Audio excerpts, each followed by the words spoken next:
this is a brave space for learning. It's okay to say, I don't know. It's okay to say, I need help. It's okay to make mistakes because that's where the learning happens. We use the word brave because I feel just being in the room requires a little bit of courage. The very fact that you woke up, got dressed, came into the room with us, whether virtually or in person, that's brave. And we wanted to acknowledge that. Hello, and welcome to Power Beyond Pride, a weekly queer change-making podcast, bringing you voices and ideas from across our fierce and fabulous spectrum to transform our world. I'm Melodie KG, a Minneapolis-based artivist and provocateur. And I'm Shane Lukas. I'm a lifelong activist, owner of a great idea, and person still waiting for my superhero powers to kick in. True facts. Melodie and I are your co-hosts for today's Queercast journey. And in this episode, we are talking to business and life partners Tay and Val, who co-founded Modern Mind Labs, a global practice that supports companies like Amazon, Booking.com, and many more around the world to create and implement wellness-based DEIB-informed, culture-coherent leadership and team development initiatives. That's a lot. That's a lot to say. Welcome, Tay and Val. Thank you so much for being here today. What a power couple. I am honored to be in your presence. Thanks for joining us on Power Beyond Pride. Happy to meet both of you and everyone who's listening in. This voice belongs to Tay. I use she, her pronouns. And this voice belongs to Val. I use she, they pronouns. Awesome. Well, we're glad to have you here. And I think I would love to know, what's the story behind Modern Mind Labs? Your positivity just shines through on so many of your social channels. So I'd love to hear a bit about the story that informed your work. I think the way people tend to remember us are the two queer people who live and work together. They survived a bicycle trip around the world. And therefore, that gives us the street creds to teach the things we teach at Modern Mind Labs, which essentially are mindfulness and emotional intelligence skills so that leaders lead better, teams function better. And I think essentially that will lead to a better world.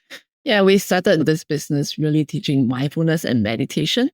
By doing pop-up events, we wanted to bring mindfulness to the modern person. Like, you may not necessarily want to sit cross-legged and close your eyes for an entire hour to meditate for the modern person. So how can we make mindfulness accessible, bite-sized, so that everyone can enjoy some of the benefits of it? So we kind of branded it as Modern Mind Labs. Yeah, something that you be curious about, you experiment about, you just try and see if it works for you. Yeah. And then through those pop-up events, because we were based in Seattle, a lot of our participants were coming in from the companies that were based there. And then later, we found ourselves speaking at conferences and they brought us into their companies. And when the pandemic hit, we pivoted online and we realized that people needed a lot more than just mindfulness. And I think if anything else, if I were to be brutally honest, even though I was in that business at the time, mindfulness probably added to the anxiety, right, of a certain population. And so we then added in the element of emotional intelligence, because at the end of the day, you can be self-aware, but then once you have the awareness that, oh, I am feeling feelings of anger, I'm feeling feelings of helplessness, I'm feeling fear, what do you do with them? Those are emotions, right? You got to give people skills to navigate those emotions and then come out of it on the other side, I think, more powerful, because now you know what to do with the energy that's surging through your body. Yeah. Wow. If I may ask, so Val, when you say that, can you both kind of explain mindfulness more broadly? Like, to people who might not understand mindfulness itself, maybe there's a way to kind of explain that for people to kind of understand what you mean when you say mindfulness. Mindfulness simply means becoming aware of your own thoughts, your own emotions, what's going on in your body, and then in relation to the environment around you. So just becoming aware is the basic definition of it. And as a follow-up to that, I think there's so much there between mindfulness and emotional intelligence. And it all started with this bike ride around the world. So interesting. Could you talk a little bit about what and not necessarily in terms of credentials, but like what lived experience and what if any frameworks you use to think about this work and to present this work to others? Like, where did your practice originate? So I was born into a family that believed that meditation can cure my ADHD. So I was sent to the temple where meditation is taught like it's an Olympic sport, like in a very competitive way. And the teacher would hold a wooden stick and tap you. You're not sitting straight and you are fidgeting and your eyes are darting everywhere because you totally do not feel safe. That was the experience that I was brought up with. And that was the experience that I did not want people to have. And so when we created those meditation pop-up events, because I have personally benefited from the benefits of being able to not shut my brain up, because that's not humanly possible, whether you are ADHD or not. Your brain is supposed to think. If it's not, get an fMRI.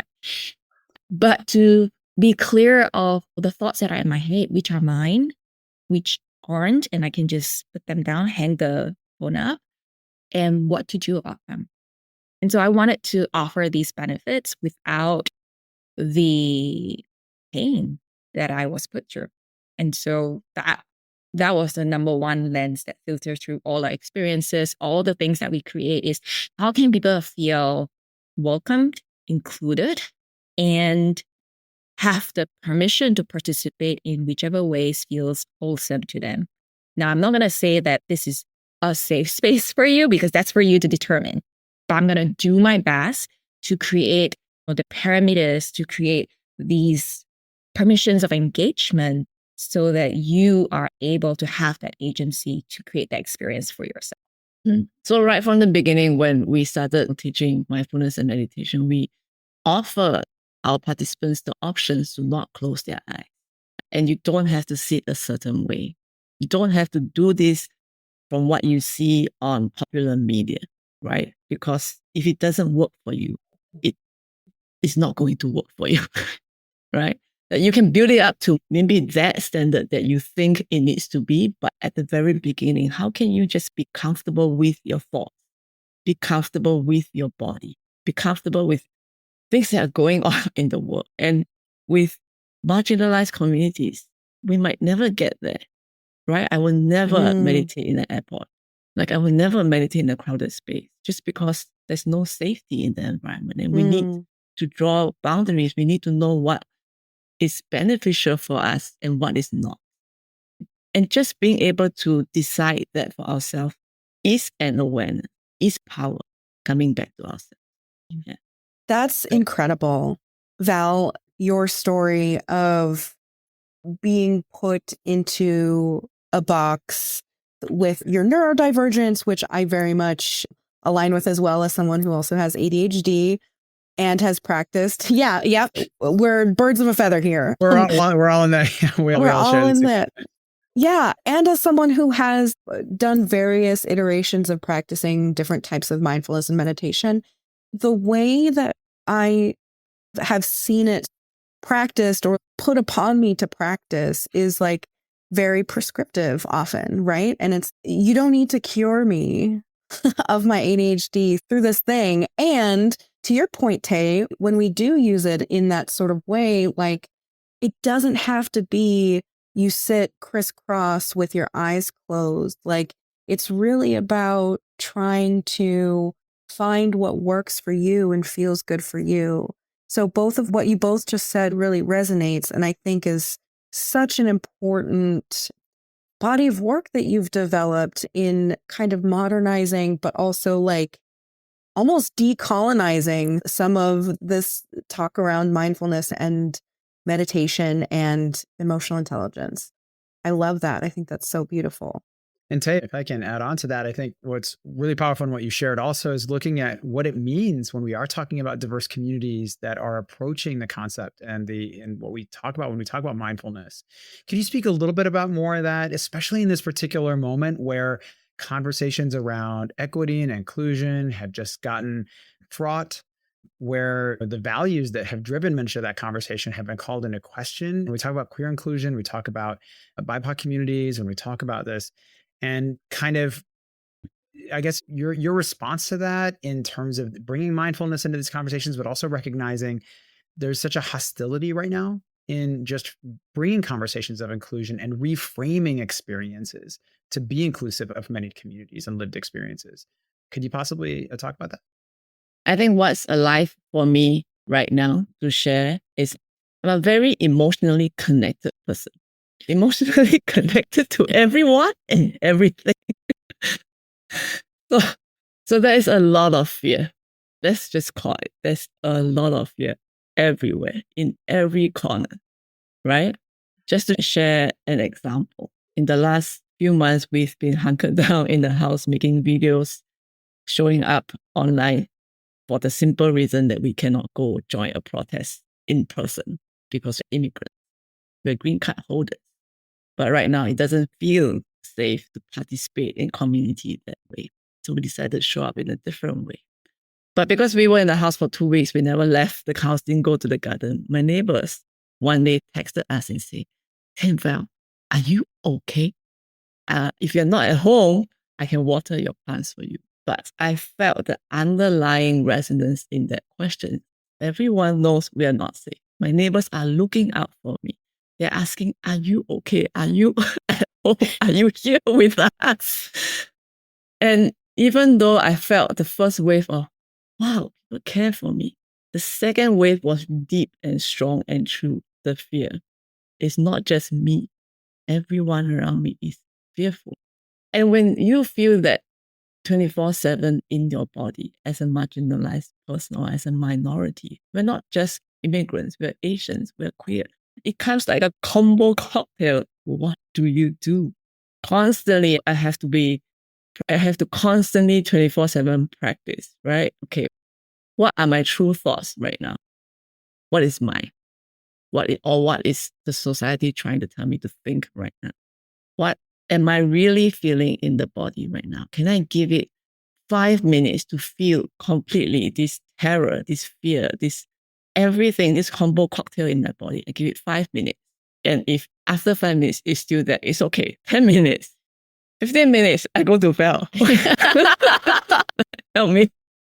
But be very aware of what is yours and what is not. And only then can you just deal with what is yours. What can you own that you can take care of? And what is not yours, can we just put it down for a bit? Like, I don't have to deal with everything at one go. And if you still work in an inclusion space and you're holding space for others, oftentimes we are not trained. We hold space for others with our bodies. Like, we just take on all the emotions and pile it onto us. And then the path of that is burnout. So as space holders, how do you create brave space and still hold space for yourself? And it's a very simple discernment of what is yours and what is not, that allow other people to feel the feelings that they feel without having to fix, without having to solve, because there's no real solution right now other than just, I'm here, right? But it takes you to know who you are in order to say, I'm here, without losing yourself. Tay, that was incredible. Really amazing answer. And I want to talk more about that with you all. For now, it's time to take a very short break, but please stay tuned to this fantastic episode of Power Beyond Pride, where we are in conversation with power couple Tay and Val.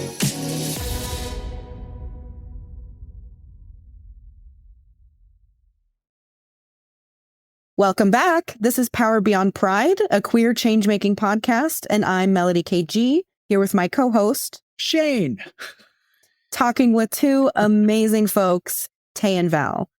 Let's continue with what we were discussing right before going into the break. There was something really powerful, Tay and Val, that I really caught my ear, because it's so much in conversation among activists and has been for a little while, yet while now around the idea of safe space. And I think you touched on it a little bit, but it's really such an interesting point, because I hear still like some of it feels a little dated conversations around like, how do we create safe space? And some of it holds a little bit of critique about what safe space really means, especially when we are talking about people from BIPOC community members of different gender diversities, like just what safe space means versus other terms like courageous, brave. I'd love for you to share a little bit about your thoughts around that, because you're so thoughtful around the spaces you construct and encourage and co-create.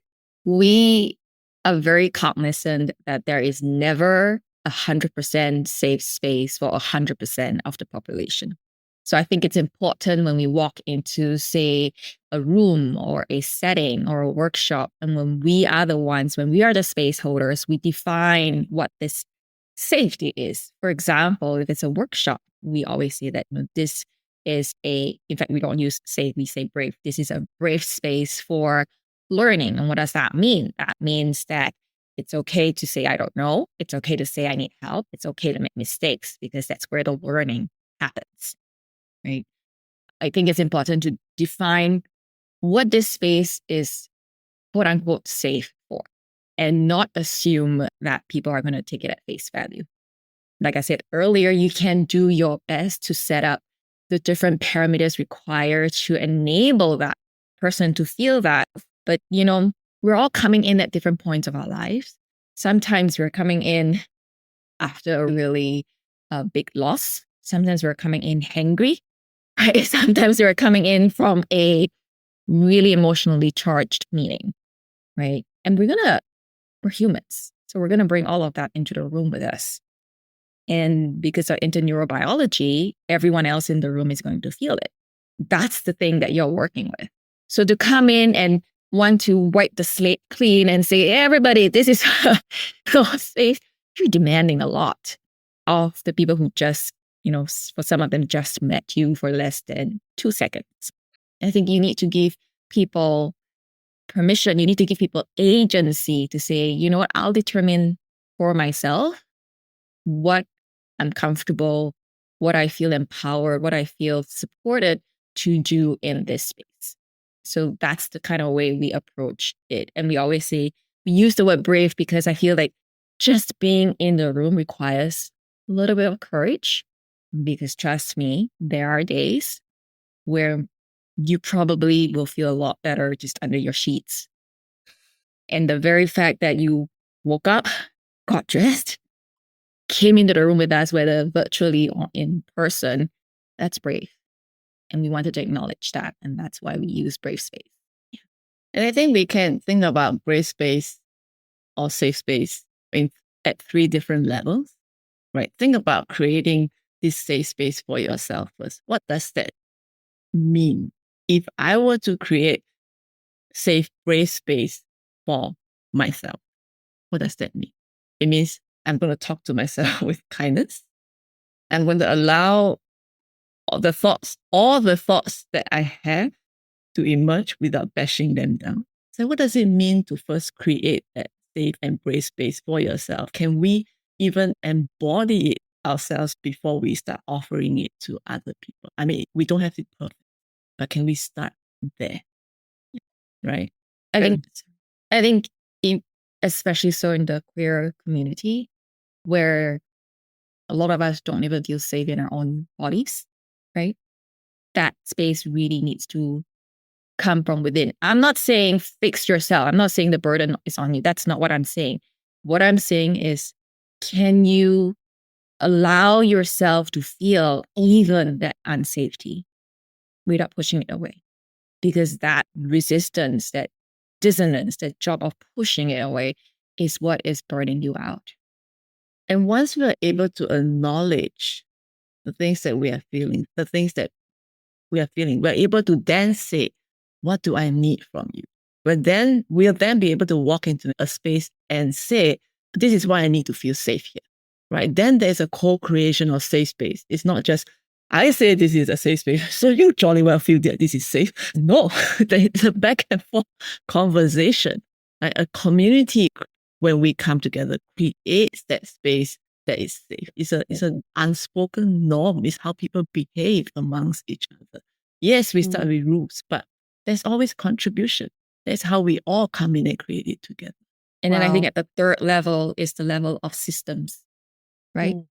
And that's the level that we all hope to work at, to see it rippling out at the systemic level. But I think sometimes we're so obsessed, right, with fixing the system that we forget that the system is made out of human beings who first need to talk to each other, come to an agreement. And for us to do that, like Tay was saying earlier, we need to know what we need ourselves. Wow. Tay and Val, so incredible. I think about too in spaces where I've been a facilitator, especially around some racial equity work. There's a lot to unpack, especially for, I mean, not only if you're in a workplace doing a facilitation, you have those power dynamics of like supervisors and employees, but then there's also things like racial identity. And in spaces where you're trying to co-create this brave space so that you can even start to begin doing whatever thing you're trying to do as a group, there's a lot of probably pre-work that has to happen before you can even get there. And so I'm wondering, from your perspective, like, how are historically and also in this current moment, like, how are folks showing up with these sort of racialized, gendered power dynamics in response to your sort of like trying to co-create this space together? Does that make sense? If I understand your question correctly, I think our philosophy has always been to meet people where they are. If you come in with your arms crossed, right, then you come in with your arms crossed. I don't have to, I can let you be, right? If you come in with your cameras not on, I can let you be. It's a practice to not see this as something coming towards me, but this is exactly how this person needs to show up right now. And if in that space or in your journey with them, there's one moment this person puts down their hand, then you need to acknowledge that we cannot take it for granted that people went through a journey in their minds, in their bodies, in their hearts to think of something that was maybe not right for them in their minds. And then they give it a second chance. They have curiosity about it, or they took a breath around the topic. Like, acknowledge that, acknowledge the effort. Because we are talking about things that our brains are not on our side for, right? Our brains are biased. This is our brain. This is the natural aspect of our brains because of survival. I always say, I walk in, we talk about diversity. Every time I walk into the room as a queer Asian immigrant, I am not looking for diversity. I am looking for my own people. But we use the word diversity. The brain doesn't like diversity. We're always fighting with this brain because diversity does not equal to survival, right? If I were to be honest, I'm looking for my own people who look like me. And then I have to train my brain that it's okay. I belong here.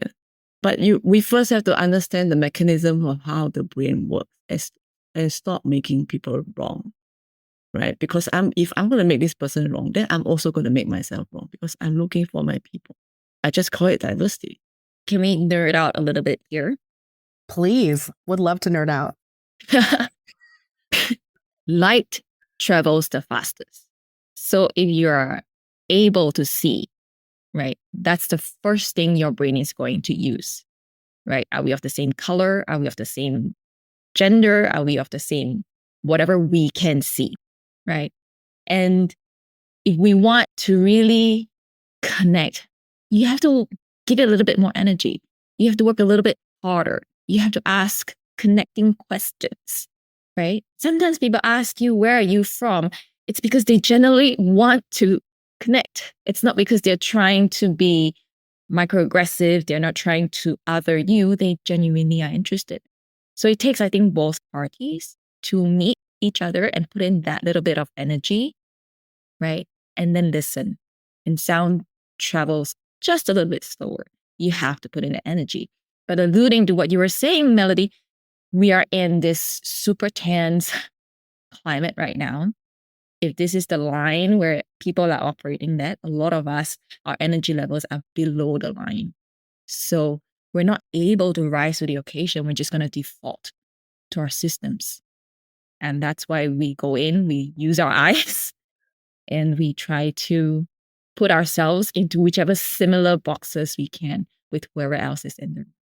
I think if everyone understands what is happening and everyone understands what our brains are doing, not what we are doing, but what our minds are doing, it becomes a little bit less personal, less identity-based, and just more human.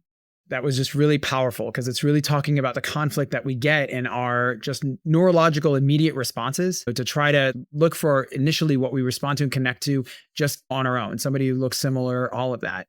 But it may come into contrast with our values, right? Like I want to create an experience where I'm curious, where I get to learn about other cultures, connect to other communities. And I think people get to this sort of this discomfort of trying to navigate those two feelings at the same time. I want to feel this space. And so I love that you're encouraging that bravery, that courageousness among the space. And I would love to, we're going to take a minute now. I would love to come back and maybe talk about any other strategies that you would suggest. I think you shared a little bit, Val, about maybe some of the ways that we can talk to ourselves and have our internal conversation.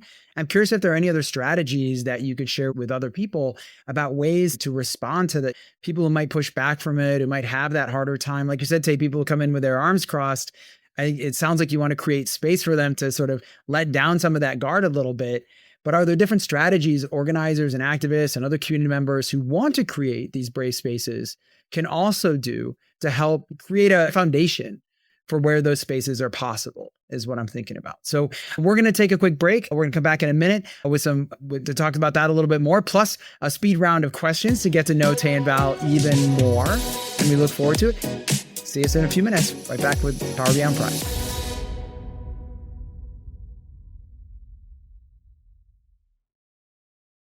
Welcome back to Power Beyond Pride, where we are talking with Tay and Val, founders of Modern Mind Lab. I'm Shane Lukas, here with my phenomenal co-host, Melodie KG. So amazing. I love doing this every time because we get to meet amazing people, Melodie. This is always so amazing. And spending time with you, Tay and Val, is so, again, hearing your perspective is so powerful.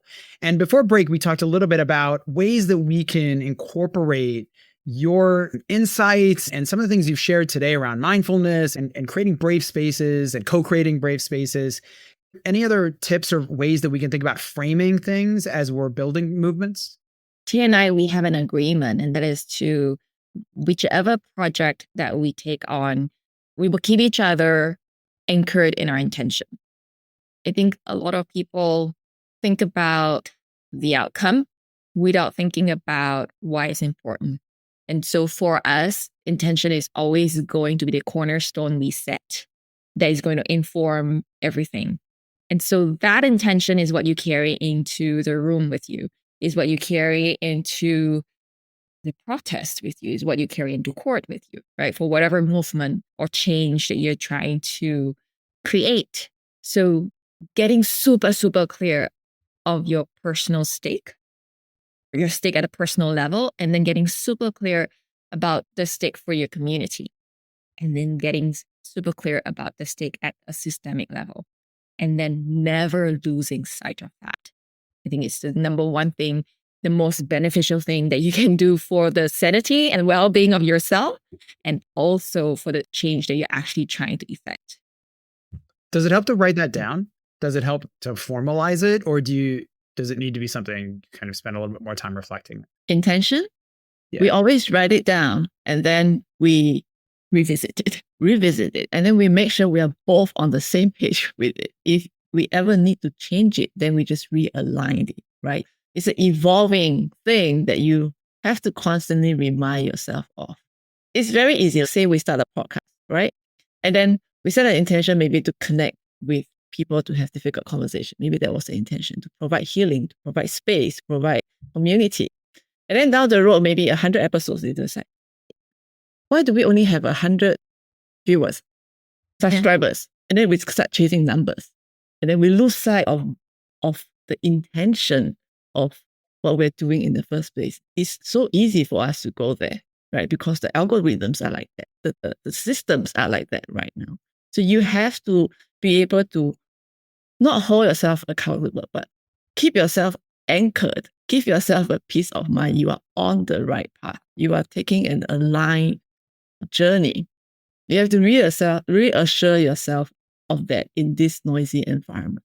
That's a really great point. And I'm wondering, so as someone who, I mean, we're all on this call, we all have our own kind of lines of businesses that we operate. And something that I often struggle with is like finding that balance between putting something really authentic into the world with intention and also like, how do I get my bills paid? So like, how do you, right? So when you are thinking about like your best case scenario, your best case client, your best case sort of facilitation project around mindfulness and emotional intelligence, how do you negotiate and balance that between like taking a big corporate client who might show up however they will, but pay a lot versus someone who like maybe really needs a service or a support, but putting energy into that can't pay your bills? Like, how do you navigate through that as business owners? I think of it in terms of little Val. So if little Val had parents working in this particular organization, right? And that organization is paying for, indirectly paying for little Val's education, meals on the table, and whatnot. I'm going to show up there because whatever the organization does, I'm showing up for the people within the organization. And if we want said organization to be more vocal, we want them to stand for something, we have to give skills and power to the people within the organization to do so. I'm a big fan of Trojan horsing messages. Yes. Right? Or Trojan horsing tools and power, right? I'm going to sell, and I'm not ashamed of that. I'm going to sell whatever the company needs, but I'm going to meet the people exactly where they are and give them what they didn't know they have been asking for. And that has been the feedback we have received. And I'm going to keep doing that. I think that's powerful that you're trying, really thinking about how to connect, because, you know, the systems that we live in, and I just want to go back to the 3 levels that you talked about that are really powerful, right? You have your individual, you have your interrelational, and you have these sort of systems. And individually, as activists, oftentimes we're like, we can change the system, but we can't do that unless we do it collectively. And sometimes learning to how to navigate that system and beginning to reframe the conversation in the system and try to get in there a little bit, again, without letting the system co-opt you. That's why I love the idea of having your intention to begin the conversation, to have that intention at the start. But then to actually recognize we can change the system, but we have to convince the system it wants to change and kind of start to move into this channel. And it's really powerful to me, again, also in light of what you shared before around what it means to go into rooms to create brave spaces. And when we're talking about privilege, and when we talk about people with privilege, because we're talking about a lot of those decision makers and people in these companies and in these systems, right, who have taken advantage of those systems, who are taking advantage of those systems, and really trying to get them to change the way they approach those decisions. I guess, how do you, when I think about this, I think about this discomfort that comes from people who don't want to yield to change, right? They don't always see that they themselves, because they're not practicing it, right? If I'm coming into it and I'm a successful person and this system has worked for me, so now I've got to go in there and we're talking about these changes, and I'm not practiced in a place of discomfort. And yet other people may be coming in from other challenges, either from experience oppression or not being in a position where they could make decisions in the same way. And they've already negotiated what it's like to deal with other people's stuff and all of that discomfort. How do you navigate those systems to encourage change from people who are more resistant to yielding some of that change? Are there things that you do that help, if you will, deliver that Trojan horse?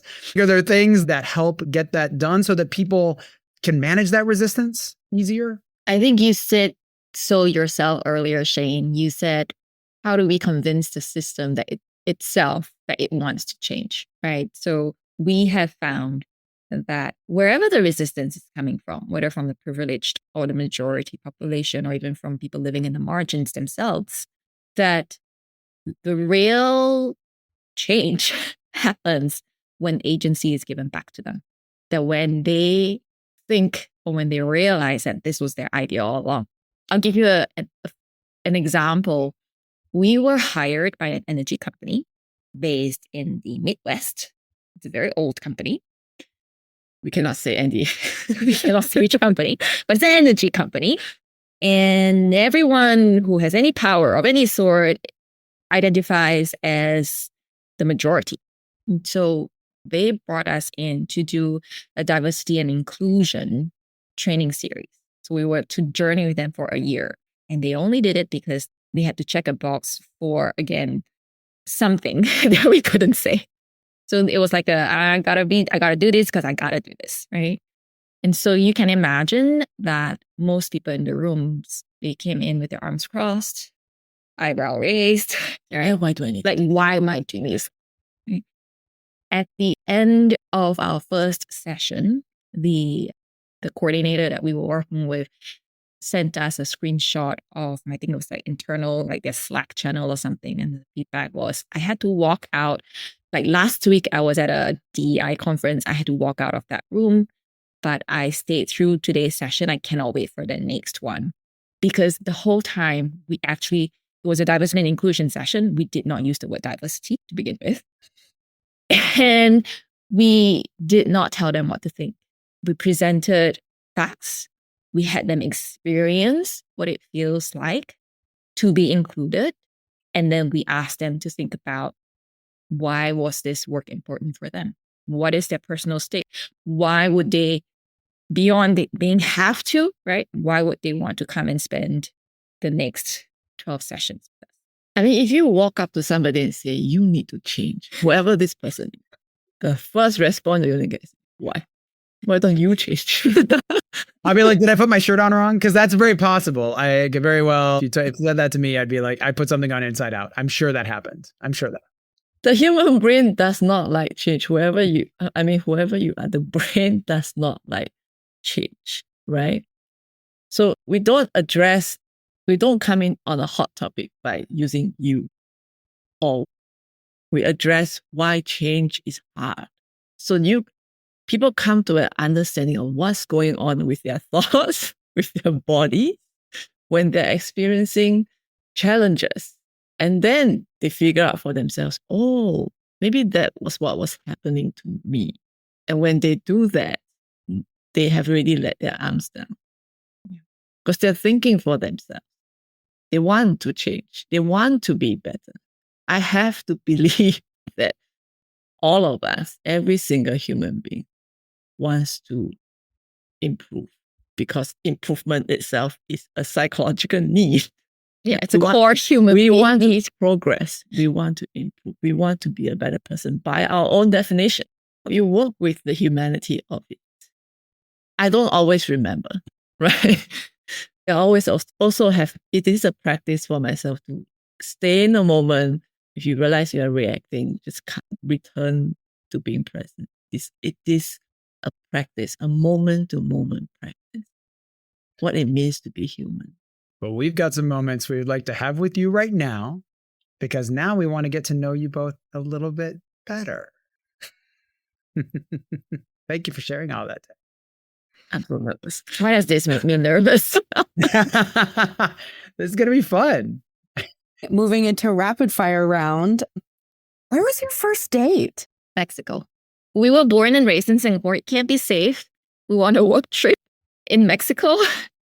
We came out to each other then, and yeah. I love it. I love it. I love it. So, okay, well, I want details, but we're just going to save that for a dinner together, because this sounds amazing. So okay, so what's a New Year's resolution you'd like to keep? We don't set New Year resolutions. That's great. I love that for you. Fair enough. Great answer. Well, what about a different tradition? Is there a tradition maybe from Singapore or from your time on the West Coast? What's a tradition you cherish? Every Lunar New Year, we would open our house, cook traditional dishes and invite all our non-Chinese friends and community members to have a cultural experience with us. And we give people permission to taste the food and spit it out if they don't like it. We give people permission to butcher, trying to say words of blessings in Mandarin. I think overall it's just a really low stakes way to get to know each other at a more meaningful and really human level. That's amazing. You're creating safe spaces all over, or brave spaces. I love it. Tasty spaces. I say tasty spaces because that sounds delicious. And I want an invitation to that because that sounds amazing. We're both on the list. The only thing I can't have are mushrooms. Everything else, fair game. I am all about it. So I'm all I'll about keep it. that in mind. So while I haven't figured out my superpower yet, I do want to know if you got to choose your superhero names, what would they be and why? Tay and Val. There we go. I love it. You know, this is actually really true and resonate for us. Tay and Val are not our real names, right? We have my birth name is Xiang Hui Tay, and my Tay is my last name. Yeah, and my birth name is Xin Hui Tian. Val is not even in it. But when we came together and decided that we were going to go traveling around the world, the first consideration was people are not going to remember Xiang Hui Tay and Xin Hui Val. I was like, okay, Xin Hui Tan, what's that? They look similar, they sound similar. So we came up with Tay and Val. But it wasn't just a way for us to get the easy way out or let other people get the easy way out.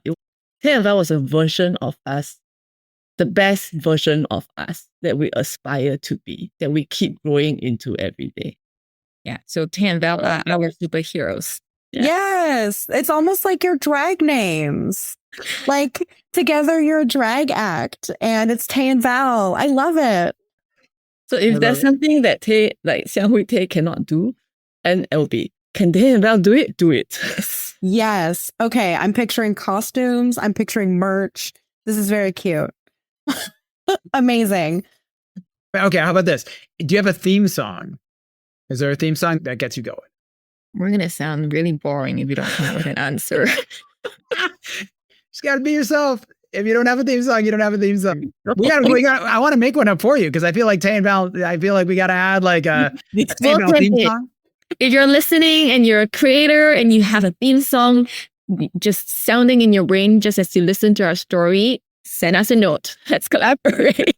I love it. We got to get a theme song. A theme song for Tay and Val. I'm on board with this. I love it. Maybe Higher Ground from, it's like a 70s funk song. I forget who sings I keep thinking of the Red Hot Chili Peppers version, but it's Stevie Wonder is the original. Yeah, Stevie Wonder. Right? Yeah. Maybe that one could be cute. That's a good one. It's a good one. I think I definitely see something kind of funky and in motion. Y'all bring so much great energy and it's just such a gift to have you both here today. So I one other question. So what does Power Beyond Pride mean to you?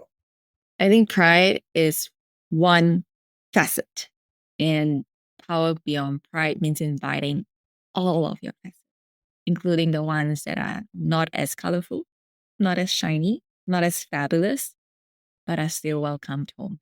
That is beautiful. I'm going to tear up. I think that was so beautiful. Beautifully said, Val. Thank you so much. That's so powerful. Thank you.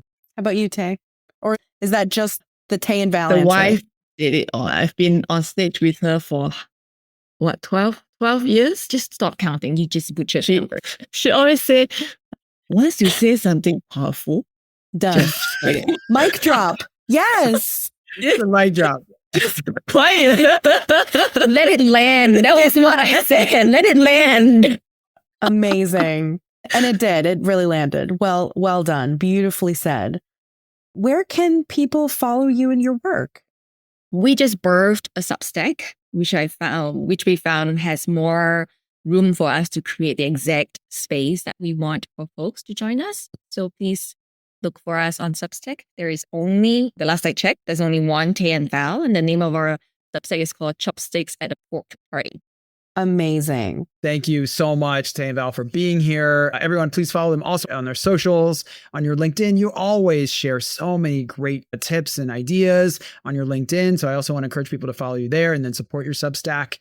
It is such a phenomenal sharing that you really provide. It's really a gift. I'm Shane Lukas. I'm a lifelong activist, owner of a great idea, and a person pretty sure I saw a squirrel conquer my bird feeder a few minutes ago. You can find me at shanelukas.com, at greatidea.com, or on my socials at WeAreAGI. And I'm your co-host, Melodie KG, a Minneapolis-based artivist and provocateur. You can follow me on Instagram at Melodie KG, also on Substack at Public Nuisance Feminist. Please remember to subscribe and get your friends to subscribe to Power Beyond Pride on Spotify, Apple Podcasts, or wherever you get your podcasts. And check out our site at powerbeyondpride.com. Power Beyond Pride is a project from A Great Idea, a queer-owned design and content agency. Learn more about them at agreatidea.com. This episode is produced by our Shane Lukas. Smeeter Sarkar is the project developer. Our editor is Jarrett Redding with support from Ian Wilson. Melodie and I are both part of the podcast Awesome Host team, and we invite you to send us your questions and comments at the powerbeyondpride.com site or through our social channel. Check out our new episodes each week, and we look forward to queer change making with you next time. Thank you from all of us at Power Beyond Pride.